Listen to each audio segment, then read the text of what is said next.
समाजी तंजीम Hyderabad city welfare organisation की जानिब से यौम दिफा पाकिस्तान कौमी जोश व जज्बे से मनाया गया। इस मौके पर अफवाज पाकिस्तान के शोहदा के इसाले सवाब के लिए हैदराबाद सिटी वेलफेयर ऑर्गेनाइजेशन की ऑफिस वाक़ लतीफ़ाबाद पौने 7 नंबर में फातिहा ख़्वानी और दुआया तकरीब का एहतमाम किया गया, जिसमें शोहदाए पाकिस्तान के दर्जात की बुलंदी, वतन अजीज़ की सलामती, इस्तेकाम, अमन अमान और भाईचारे के फ़रोग़ के लिए खुसूसी दुआएँ की गईं। इस मौके पर मुख्तलिफ समाजी तंजीमों के रहनुमाओं व कारकुनान समेत चैम्बर ऑफ कॉमर्स के अरकान बड़ी तादाद में शरीक थे।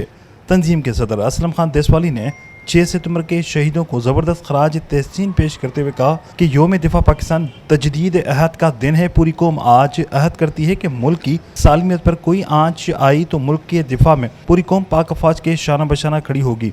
हमारी फ़ौज ने पाकिस्तान की सरहदों की हिफाजत करते हुए जाम शहादत नोश किया और दुश्मन फ़ौजों को शिकस्त देकर शहादत का रुतबा हासिल किया। वो एक यादगार दिन 6 सितंबर है जिसे हम कभी फरामोश नहीं कर सकते। पाक फ़ौज ने पूरी कौम के साथ मिलकर 1965